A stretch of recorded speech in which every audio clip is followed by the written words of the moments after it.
In 1972, English soul jazz organist Brian Auger released his third album fronting his superband Oblivion Express, Second Wind, and from it, the track Somebody Helps Us.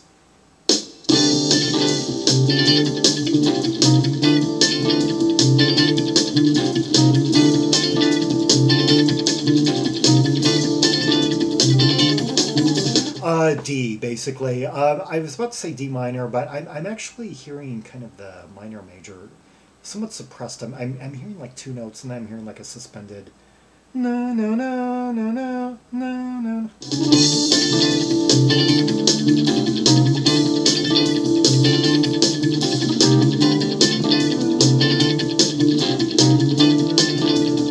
Yeah, hearing like a B through it. No, no, no, no, no, no, no, no, no. A, B, A, A.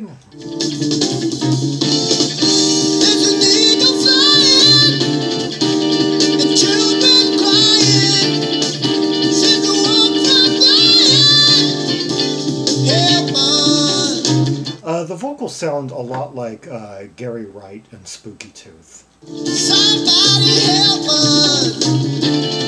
Yeah, have that certain kind of resonance about him, especially when he hits the high notes.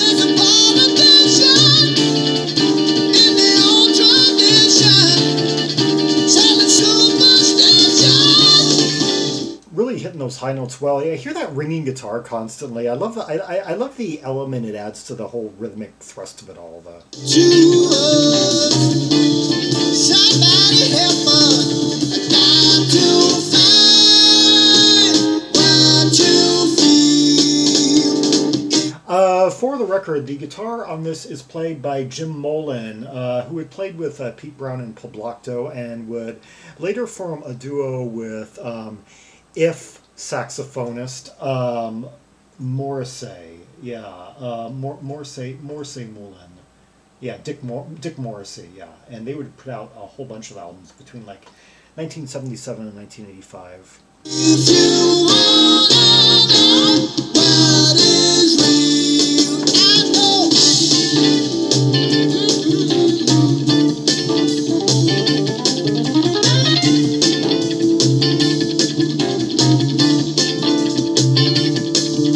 Okay, so this is basically made, all this fullness, all this thrust is primarily consisting of three components. There's Brian Auger's really thick organ, and the really clipped, thin guitar of, but very brisk at the same time, of Mullen, and the drumming of Robbie McIntosh. But the ultimate thickness, though, is provided by Brian Auger, who's just giving us basically these chords and a little bit of runs that we just heard, but and is sticking to a fairly traditional sound too, kind of out of the '60s, like soul jazz. Yeah. If we can only live the way we wanna live, if we can only give the way we need to give. Okay, some of the bassness is giving us thickness too, but it's just playing like root notes and kind of like blending in smoothly. You don't really hear the bass notes being played, and yet despite the rather kind of bare bones nature of the arrangement, there's just a lot of energy and fullness, feel to it anyway.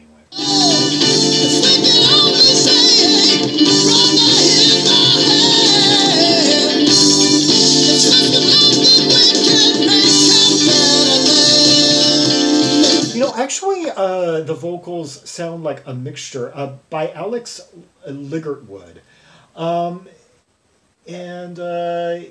they born in Glasgow. A lot of the greatest British like belters seem to come from Scotland. Yeah, I'm thinking like Frankie Miller or John Paul Young. Yeah, and he. Replaced Greg Walker in Santana at the end of 1979. Was with him until 1985, and then joined a bunch of times again. Was in a band called was in not the English,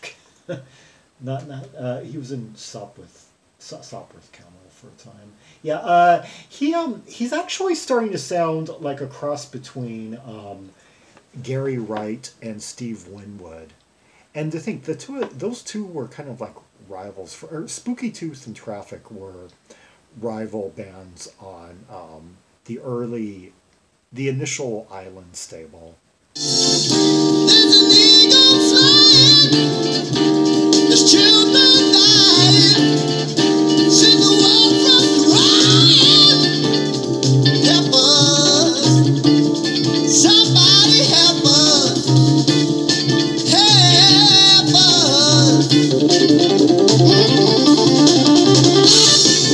Now he's doing some really fluid runs there, and we're starting to hear the side of him, I guess, that had a big influence on Keith Emerson and some of the like keyboards that rose to prominence right at like the turn of the 70s.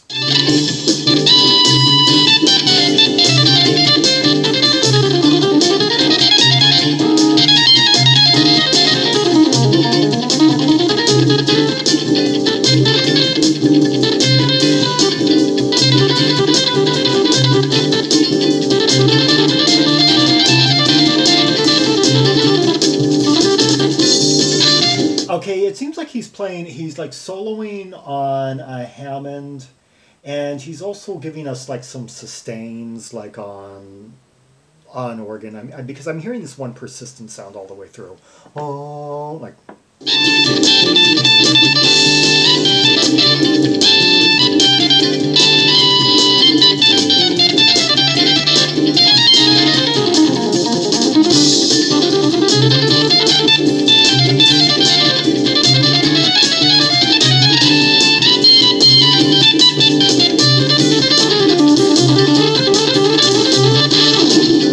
This is quite a unique record for 1972. I can't think of many people that were combining this kind of sound and playing it in such a brisk, straightforward manner. I mean, you had like your Exceptions on one hand, and you had kind of like your ELPs on another, and yeah, this is kind of in a class of its own, in like at the nexus between like soul, jazz, and rock.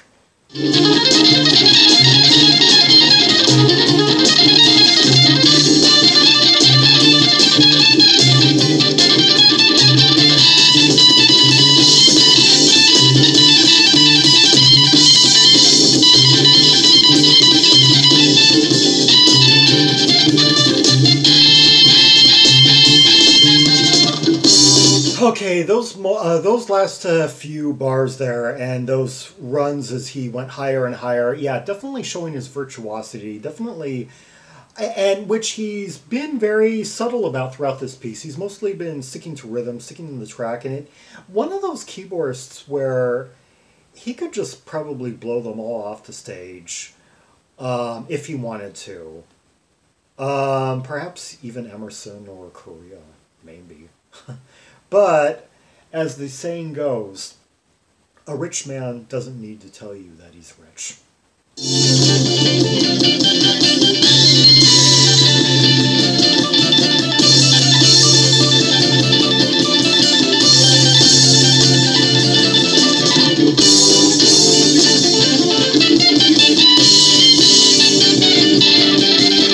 I love these tense up when the cadence tenses up like that, and we go into those kind of plunge chords that are like where the song proper is trying to reassert itself, trying to wrest things back from the soloing, the jam-like sections where it goes dun dun, and he's like fighting against it there with like rapidly rising runs.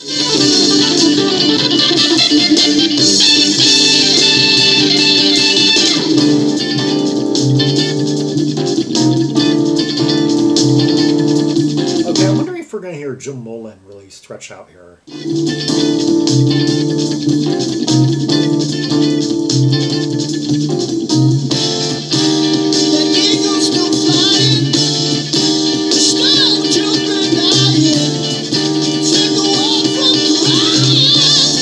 It seems like birds were the mascot for a lot of like lyrical metaphors back during this time period.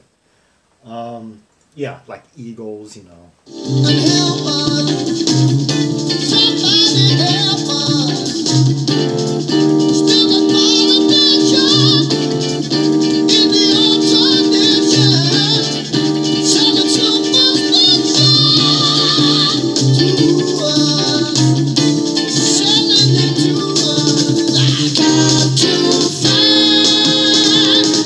Okay, some really good drum rolls here, and yeah, Robbie McIntosh. He later turned up in the Average White Band, and he had been in the 1960s R&B beat combo, the Primitives, who were kind of like, I think, third in line on the kind of real dirty, grimy end of the like say Rolling Stones, Pretty Things, or maybe fourth, like behind. But they like the Rokes. They ended up going over to Italy and basically zeroing in on that market and kind of became sort of a Itala beat, a kind of de facto Itala beat band for a while. Another thing that stands out about the '60s Primitives is that they're the only band from that era that I've seen in any. They had a photo shoot where they had their hair gelled in these updos. The only '60s rock act I've seen do anything like that. Yeah, in just one photo. They usually just had kind of '60s mop top hair.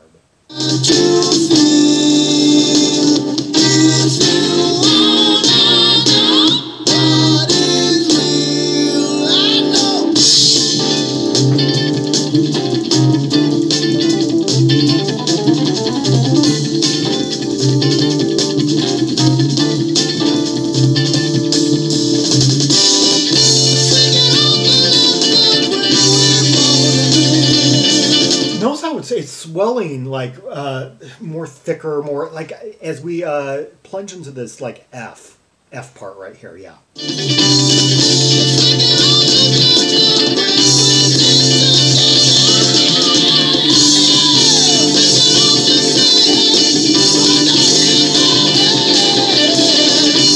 Yeah, it's just like colliding, like more like a tidal wave now of sound, and like the singer just like pushing back against it all, like more like aggressively. And notice how Jim Mullen's guitar, that kind of like ringing, persistent tone. I'm thinking this kind of presages like the type of guitar that you would hear in like some of the post-punk of the early 1980s, like out of England, like Orange Juice or Joseph K, bands like that. Yeah. They would do that, like kind of like persistent, kind of like ringing, like clicked, maybe like playing like triads, kind of thin and.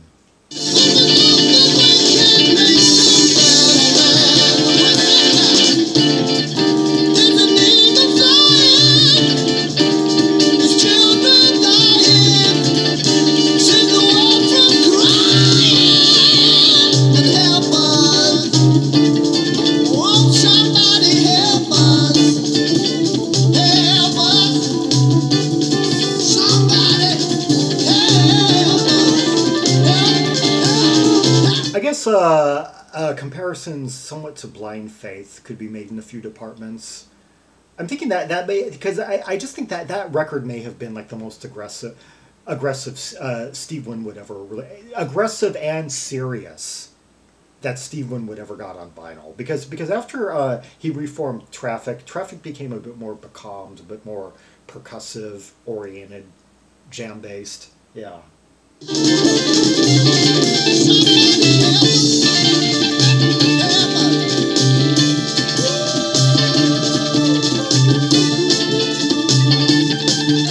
I'm thinking of like side 2 of the Blind Faith album in particular, like Sea of Joy, and that big lengthy jam track. Yeah.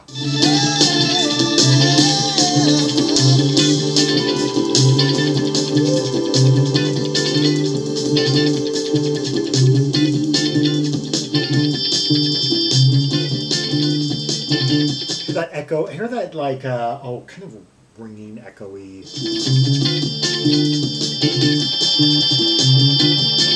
Oh, it's kind of like light, yeah. Yeah, that was Somebody Help Us by Oblivion Express. Yeah, Brian Auger's Oblivion Express. Yeah. Legendary English organist who had previously cut several albums with Trinity, which featured vocalist Julie Driscoll, later Julie Tippett. Yeah. And Brian Auger, very prolific throughout the 1970s, and played with his bands tended to have a lot of like big name players that would go on to many different things, and I think there was quite a bit of like he had a few future average white band players. It says, and as a matter of fact, it says his band served to cultivate future big name musicians, and I think there was also some tie-in here and there with Ian Carr and his whole family of proteges and such, like who had passed through Nucleus, and yeah. Anyway, for more Rubies and Sapphires from the catalog of Brian Auger, see the directory of albums by English B artists linked in the description below. Like and subscribe, follow me on social media, share the video, and leave a comment if there are any observations you have about the track we just heard. The intensity, the thickness of the organ, the runs, the rapid-fire fluidity of his scaly, leads and such. The vocals and the power they conveyed, and even the lyrics, if you were like paying more attention to them, and the meaning and the metaphors and such. And until next time, this is Zaragon, the world's most ear-traveled trimaximalist, signing off.